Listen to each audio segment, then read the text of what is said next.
આપણા વક્તા આનંદભાઈએ કરી. એમનો જન્મ 1875 ખોટી જિલ્લાના ઉલહત્તુ ગામમાં થયો. એક સામાન્ય પરિવારમાંથી. એમણે તે વખતે જોયું કે અંગ્રેજો દ્વારા આપણા આદિવાસીઓની જળ જંગલ જમીન પર તરાપ મારવામાં આવે છે, આદિવાસીઓ પર કરવેરા નાખવામાં આવે છે. અને 1899માં મુંડા વિદ્રોહ અંગ્રેજો સામે થયો. એની નેતાગીરી બિરસા મુંડાજીએ લીધી અને એમાં એમની ધરપકડ કરવામાં આવી. ઘમાસણ યુદ્ધો થયા, એક બાજુ તીરકમટા ભાલા, એક બાજુ ગોળીબાર થયું અને એમને જેલમાં પૂરવામાં આવ્યા. અને માત્ર 25 વર્ષની ઉંમરમાં જેલમાં એમનું મૃત્યુ થયું અને સેનામાંથી મૃત્યુ થયું છે. એના આજ દિન સુધી કોઈ પુરાવા આપણને મળ્યા નથી. ત્યારે સાથીઓ, આ બિરસા મુંડાનો ધ્યેય આદિવાસી સ્વાયત્ત રાજ, આદિવાસી સ્વતંત્ર રીતે સ્વમાનભેર શેરની જેમ જીવે એવો ધ્યેય હતો. તમને ને અમને બધાને ઇતિહાસમાં ભણાવવામાં આવ્યો. ઉત્ક્રાંતિવાદ, ચાર્લ્સ ડાર્વિનના ઉત્ક્રાંતિવાદના સિદ્ધાંતોમાં જણાવવામાં આવ્યું કે જ્યારે આ પૃથ્વી પર માનવી સભ્યતાનું ઉત્પન્ન થયું ત્યારે આદિમાનવ તરીકે સૌપ્રથમ પૃથ્વી પર આદિવાસીઓ આવ્યા. શરૂઆતમાં પેડાની શોધ થઈ, અગ્નિની શોધ થઈ, ધાન્યની શોધ થઈ, ખેતીની શોધ થઈ અને બધા ખેતીની શોધની સાથે સાથે પરિવારો સાથે રહેતા થયા. એટલે નાના નાના ગામો, નાના નાના કબીલાઓ બન્યા અને એ કબીલાઓના મુખીઓ બન્યા, સરદારો બન્યા અને શાંતિથી પ્રકૃતિ સાથેનું એમનું જીવન ચાલુ હતું. એ દરમિયાન આ દુનિયામાં સંપત્તિ માટે લડાઈ થઈ, સત્તા માટે લડાઈ થઈ, સ્ત્રીઓ માટે લડાઈઓ થઈ અને એમાં એ લોકોની જે સભ્ય સંસ્કૃતિ પોતાને માનનારા સમાજ દ્વારા આદિવાસી સમાજના એક કબીલાઓ પર આક્રમણો થયા. સામદામ દંડભેદ નીતિ અંતર્ગત જ્યારે આપણો આદિવાસી સમાજના એ લોકો સરેન્ડર નહીં થયા તો યુદ્ધો કરીને આપણા કબીલાઓ છીનવાઈ ગયા અને આપણું શોષણ થયું, ઘર્ષણ થયું, જળ જંગલ જમીનો છીનવાઈ. અને તમે જોયું હશે આપણા દેશ પર બહારથી મુગલો આવ્યા, ડચો આવ્યા, હુણો આવ્યા, અંગ્રેજો આવ્યા, પોર્ટુગીઝો આવ્યા, ફ્રેન્ચો આવ્યા અને આ અંગ્રેજોએ પણ 200 વર્ષ આપણા દેશ પર રાજ કર્યું. એ ઇતિહાસથી લઈને આજ દિન સુધી આદિવાસીઓનું માત્ર ને માત્ર શોષણ થતું આવ્યું છે. ત્યારે આદિવાસીએ આઝાદીની લડતમાં પણ તમે જોયું હશે, તમે બિરસા મુંડાનો ઇતિહાસ વાંચો, તમે ગુરુ ગોવિંદનો ઇતિહાસ વાંચો, ટાટિયામામાં ખાદ્ય નાયકનો ઇતિહાસ વાંચો, તમે માનગઢ ધામમાં થયેલો હત્યાકાંડનો ઇતિહાસ વાંચો, તમે દડવાડામાં પાલ દડવામાં થયેલો હત્યાકાંડનો ઇતિહાસ વાંચો, તો આ ઇતિહાસમાં આદિવાસીઓએ અંગ્રેજોને હંપાવ્યા પણ કૂટનીતિ કરીને અંગ્રેજોએ આપણા લોકોને નરસંહાર કરી અને આપણા વિસ્તારમાં આપણા ક્રાંતિકારી લોકોને શહીદી વહોરવી પડી. દેશના આઝાદીમાં આપણું આટલું મોટું યોગદાન હતું. દેશ આઝાદ થયો, દેશમાં લોકશાહી આવી, લોકશાહીમાં દેશમાં બંધારણ બન્યું અને બંધારણની કલમમાં 444, 244, 13 કમાં આપણા વિસ્તારને 5મી અનુસૂચિ તરીકે જાહેર કરવામાં આવ્યો. એ જ પ્રકારે દેશના આસામ હોય, સિક્કિમ હોય, મિઝોરમ હોય, નાગાલેન્ડ હોય, મેઘાલય હોય, તમામ રાજ્યોને અનુસૂચિ 6 અંતર્ગત સમાવેશ કરવામાં આવ્યો. ત્યારે અનુસૂચિ 6 ત્યાં લાગુ કરવામાં આવી અને ગુજરાતમાં આજ દિન સુધી અનુસૂચિ 5 લાગુ કરવામાં નથી આવી. અને આ સત્તામાં બેઠેલા લોકો અનુસૂચિ 5 લાગુ હોવા છતાં પોતાનો સત્તાનો દુરુપયોગ કરીને આદિવાસીઓની જમીનો છીનવી રહ્યા છે, આદિવાસીઓના ખનીજો છીનવી રહ્યા છે, કુદરતી સંપાદનો છીનવી રહ્યા છે. રોડના નામે, ડેમના નામે, આ વિસ્તારમાં કોરિડોરના નામે, જીએમડીસીના નામે, હાઇડ્રો પાવરના નામે, જીઆઈડીસીઓના નામે, સરકારી આવાસોના નામે, સ્ટેચ્યુના નામે આજે આદિવાસીઓને એમની જમીનો છીનવાઈ રહી છે. આજે આખા દેશમાં 80 લાખ આદિવાસીઓ વિસ્થાપિત થયા છે. એ આ સરકારો દ્વારા કરેલી દેન છે સાથીઓ. આજે ગુજરાતમાં, આજે દેશમાં 8% આદિવાસીઓ છે. 2011 ની વસ્તી ગણતરી પ્રમાણે 11 કરોડથી પણ વધારે દેશમાં આદિવાસીઓ છે. આજે ગુજરાતમાં 15% આદિવાસીઓ છે. 1,25,00,000 આદિવાસીઓ ગુજરાતમાં છે. 29 જાતિઓ ગુજરાતમાં આદિવાસીઓની છે. આજે તમે મને બતાવો કયા ક્ષેત્રમાં આદિવાસીઓ 15% છે, બતાવો મને. તમે સચિવાલયમાં જશો, આદિવાસીઓનું લિસ્ટ તમે માંગજો. તમે હાઈકોર્ટના જજની યાદી જોઈ લેજો. તમે ઇન્ડસ્ટ્રીયલના આપણા આદિવાસીઓને કેટલા લાભો મળ્યા છે જોજો. તમે રિયલ એસ્ટેટમાં આપણા આદિવાસીઓની સંખ્યા જોજો. ત્યારે આઝાદીના 78 વર્ષમાં સરકારોએ માત્ર ને માત્ર આદિવાસી બજેટમાંથી અમૃત મહોત્સવો કાઢે છે, વિકાસ મહોત્સવો કાઢે છે, ગૌરવ યાત્રાઓ કાઢે છે અને પોતાના તાઇફાઓ કરે છે. ત્યારે હવે આપણે બધાએ જાગી જવાનું છે અને આ સરકારને 2027માં ઉખાડીને આપણે ફેંકી દેવાની છે. સાથીઓ, અમે 4 વર્ષ પહેલા જનનાયક બિરસા મુંડાજીની પ્રતિમા ડેડિયાપાડામાં સ્થાપના કરતા હતા અને એમના વિચારોને ઉજાગર કરવા માટે, એમના વિચારોમાંથી આવનારી પેઢી પ્રેરણા લે માટે અમે ત્યાં પ્રતિમા સ્થાપિત કરતા હતા. ત્યારે આ ભાજપના સાંસદ મનસુખભાઈ વસાવા, 3 જિલ્લાની પોલીસ અને એમના RSS વાળાએ આપણને ત્યાં પ્રતિમા સ્થાપતા અટકાવી દીધા હતા અને પ્રતિમા સ્થાપતા આપણા ઘણા લોકોને ડિટેન કર્યા હતા. 3 જિલ્લાની પોલીસ અમને પકડવા માટે આવી હતી, છતાં આપણે એમનાથી ડર્યા નથી અને બિરસા મુંડાની પ્રતિમા ડેડિયાપાડામાં સ્થાપિત કરી છે. ત્યારે આજે દેશના વડાપ્રધાનને આજે ડેડિયાપાડા આવવું પડે એ આપણા બધાની તાકાત છે. ત્યારે વડાપ્રધાન ડેડિયાપાડા આવે છે ત્યારે લોકોને ભેગા કરવા માટે 500 કરોડ આદિવાસી બજેટમાંથી જોગવાઈ કરવામાં આવી છે. હજારો બસોની વ્યવસ્થા કરવામાં આવી છે અને બધા કર્મચારીઓને એમાં લગાડી દેવામાં આવ્યા છે.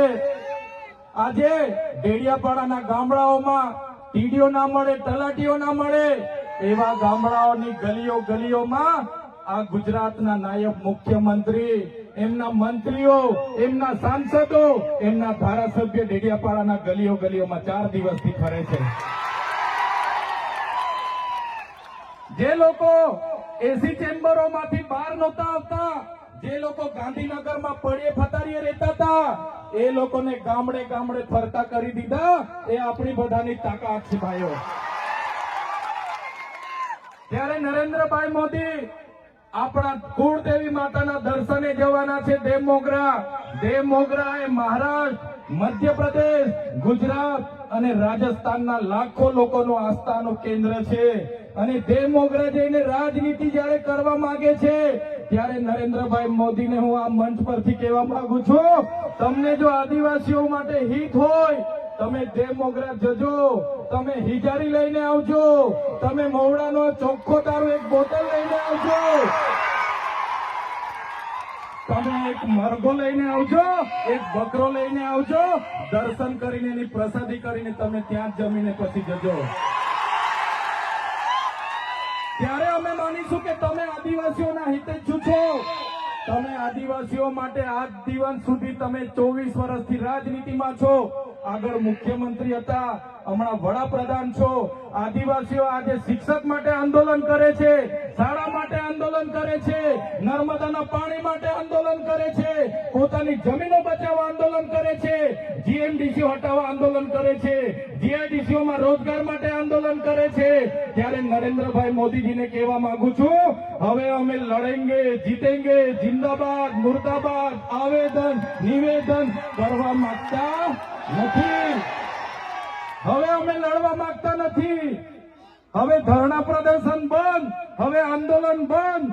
જો અમારી 5મી અનુસૂચિ, જો અમારા પૈસા, જો અમારી અનામત, જો અમારી 73 એની જમીનોને આવનાર દિવસોમાં જીએમડીસી ના નામે માગશો, માલસામોટ પ્રોજેક્ટના નામે માગશો, હાઇડ્રો પ્રોજેક્ટના નામે માગશો, અણુ મથકના નામે માગશો, તો અમે આંદોલન નથી કરવાના, અમે નેપાળવાળી કરવા માટે ગાંધીનગર આવવાના છે.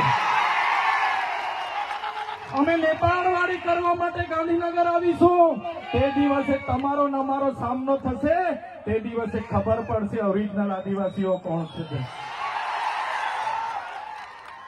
ત્યારે કેટલાક મીડિયા વાળા મિત્રોએ મને પૂછ્યું, તમારા ડેડિયાપાડામાં નરેન્દ્રભાઈ મોદી આવે છે, તમારું બધું પૂરું થઈ જાય. ત્યારે મેં મીડિયા વાળાને મિત્રોને કીધું, નરેન્દ્રભાઈ મોદી આવીને જાય પછી એમના મિત્ર ડોનાલ્ડ ટ્રમ્પને પણ લઈ આવજો.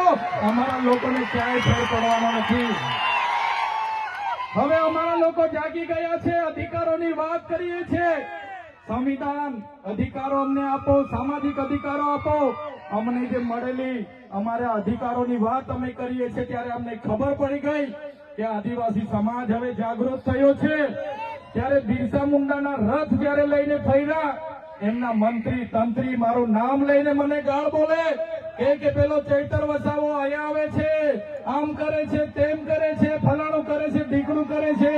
એ મંત્રીઓને પણ કહેવા માંગુ છું, એ પ્રદેશ પ્રમુખને પણ કહેવા માંગુ છું, ચૈતર વસાવાને ગાળ બોલવાથી અમારા આદિવાસીઓનું ઉત્થાન નથી થવાનું. તમે આદિવાસીનું ઉત્થાનની વાત કરો. મને ગાળ બોલવાથી અમારા લોકોનો જો વિકાસ થઈ જવાનો હોય તો હું દરરોજ તમારી ઓફિસે તમારી ગાળ ખાવા માટે પણ તૈયાર છું. સાથીઓ, અમે આનંદભાઈ સાથે વિધાનસભામાં લડીએ, રોડ પર લડીએ, સદન પર લડીએ અને આદિવાસીઓની ન્યાયની વાત કરીએ, અધિકારની વાત કરીએ. આ લોકોને ગમતું નથી. આનંદભાઈ પર અનેક કેસ થાય, મારા પર અનેક કેસ થાય, અમને જેલોમાં નાખવામાં આવે, પણ અમે આ સરકારની જેલોથી અમે ડરવા વાળા લોકો નથી, અમે લડવા વાળા લોકો છે. સાથીઓ, આ મંચ પરથી કહેવા માંગીએ છીએ, આ ચૈતર વસાવાના, અનંત વસાવાને જ્યારે સમાજની જરૂર પડશે અમે આ ધડ ધરવા માટે પણ તમારી સાથે તૈયાર છે. આ ધડ ધરવા માટે પણ અમે સમાજ માટે તૈયાર છે. એક ગુજરાતના મુખ્યમંત્રી ભૂપેન્દ્રભાઈ પટેલ, એક ગુજરાતના ઉપમુખ્યમંત્રી હર્ષભાઈ સંઘવીની પોલીસમાં પાણી નથી કે આ ચૈતર વસાવા અનંત પટેલને અરેસ્ટ કરી શકે. ત્યારે સાથીઓ, જાગવાની જરૂર છે. આગળ ડોક્ટર સાહેબે કીધું, આપણી જે મૂળ સંસ્કૃતિ છે આપણે ભૂલી ચાલ્યા. આપણો નંદરિયો દેવ, આપણો ગામનો હિમાર્યો દેવ, આપણો વાઘદેવ, ગોવાળદેવ, આપણો કાળિયો ભૂત, આપણે ધરતી માતાને પૂજનારા, આપણે નદી નાળાને પૂજનારા, આપણે ચંદ્ર અને સૂર્યને પૂજનારા, આપણે પ્રકૃતિના પૂજક તરીકે છે. ત્યારે જન્મ મરણની વિધિ, લગ્નની વિધિ આપણે ભૂલી ચાલ્યા છે. ત્યારે આજે આ લોકો આપણા પર જાતિનો દાખલો માંગે છે, પુરાવા માંગે છે. ભણેલા છોકરાઓને પૂછી લો. સાથીઓ, જે આપણી રીત પરંપરાઓ છે, આપણો જે પહેરવેશ છે, આપણા પૂર્વજો આઝાદી પહેલા ઓળખી કાઢતા હતા. ગોરા અંગ્રેજો આવ્યા, એમના પહેરવેશ, એમની બોલી પરથી આપણા પૂર્વજો જાણી ગયા કે આપણા દુશ્મન છે. આજે તો આપણે એ લોકોની સંસ્કૃતિ અપનાવતા થઈ ગયા, એ લોકોના પેન્ટ શર્ટ પહેરતા થઈ ગયા, એ લોકોના જીન ટી શર્ટ પહેરતા થઈ ગયા, એ લોકોના બૂટ સૂટ આપણે પહેરતા થઈ ગયા. આપણી બહેનો પણ આજે પંજાબી પહેરતી થઈ ગઈ, ડ્રેસ પહેરતા થઈ ગયા, ચણિયા ચોરી પહેરતી થઈ ગઈ, જીન્સ ટી શર્ટ પહેરતા થઈ ગયા. ત્યારે આવનારા દિવસોમાં આપણો દુશ્મન કોણ છે તે આપણને ખબર પડવાની. ત્યારે આપણા મૌલિક નૈતિક મૂલ્યો આપણે જાળવવા પડશે. આપણી બોલી ભાષા આપણે સાચવવી પડશે. આપણો પહેરવેશ, આપણી સંસ્કૃતિ, આપણા વારસામાં મળેલી આપણી પરંપરાઓ, રીત રિવાજો આપણે સાચવવા પડશે. સાથીઓ, આપણા વિસ્તારમાં વૈશ્વિકરણના નામે જમીનો છીનવાય છે, ઔદ્યોગિકરણના નામે જીઆઈડીસીઓ આવી, એમાં જમીનો છીનવાઈ ગઈ. અને તમે જોઈ લો, આજે ધર્માંતરણના નામે આદિવાસીઓને ભોળવામાં આવે છે. આજે શિક્ષણના નામે ધર્મના પ્રચારો થાય છે. ત્યારે મારા આદિવાસી સાથીઓને કહેવા માંગુ છું, જે દિવસે આપણે આજે આદિવાસી તરીકે મટી જઈશું તે દિવસે આપણું અનામત પણ આપણને મળવાનું નથી. તે દિવસે આપણે જમીનો પણ બચાવી નથી શકવાના. સંવિધાને આપેલી જળ, જંગલ, જમીન પરના અધિકારો પણ નથી બચાવી શકવાના. ત્યારે આ લોકોને આપણે કહેવાનું છે કે આપણે હવે ઓરિજિનલ આદિવાસીની રીત રિવાજમાં, પહેરવેશમાં, આવા કાર્યક્રમમાં આપણા હોજારો સાથે, વાજિત્રો સાથે ઉપસ્થિત થયેલા છે. ત્યારે મારા તમામ વડીલો, તમામ યુવાનો, માતા બહેનોને વિનંતી છે કે આ કાર્યક્રમ એ સમાજનો કાર્યક્રમ છે અને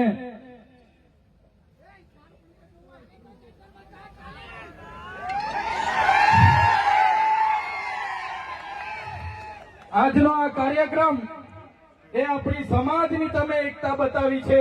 આજે ભાજપના એ નેતાઓને, ભાજપના એ મુખ્યમંત્રી, ઉપમુખ્યમંત્રીને અને ભાજપના એ વડાપ્રધાનને આ આદિવાસીઓની તાકાત આજે આપણે બતાવી દીધી છે. એ બદલ બધાનો ખૂબ ખૂબ આભાર. આ આપણી તાકાત છે. અને જ્યારે પણ કોઈ જીએમડીસી ની વાત આ વિસ્તારમાં લઈને આવશે, જ્યારે પણ આ વિસ્તારમાં હાઇડ્રો પ્રોજેક્ટના નામે ગામડાઓ વિસ્થાપિત કરવાની વાત કરશે, કોરિડોરના નામે ગામડાઓને વિસ્થાપિત કરવાની વાત આવશે, માલસામોડ પ્રોજેક્ટના નામે ગામડાઓ વિસ્થાપિત કરવાની વાત આવશે, કે કેવડિયાની મારી બહેનોને હેરાન કરવાની વાત આવશે, તે દિવસે પણ આવો ઘોડાપુર આપણે પહોંચવાનું છે. તે દિવસે પણ ઘોડાપુર થઈને આપણે પહોંચવાનું છે. ત્યારે મારા સાથીઓ, મારા વડીલો, મારા યુવાનો, બાળકો, સૌ તમે પોતાના વિસ્તારમાંથી પોતાના રોટલા ખાઈને, પોતાના ભાડે થઈને તમે અહીંયા પહોંચેલા છો. ત્યારે આ તમારો ભાવ, આ તમારા અમારા પ્રત્યેનો પ્રેમ, આ તમારો સહકાર અમારી તાકાત છે. આજે અનંતભાઈ અને હું જ્યારે આવડી મોટી સરકાર સામે લડતા હોય, આ સરકાર પર પોલીસ છે, આર્મી છે, એમના કલેક્ટર છે, એમના એસપી છે, એમની કોર્ટો છે, એમનું તંત્ર છે, યંત્ર છે, મંત્ર છે, પણ અમારી સાથે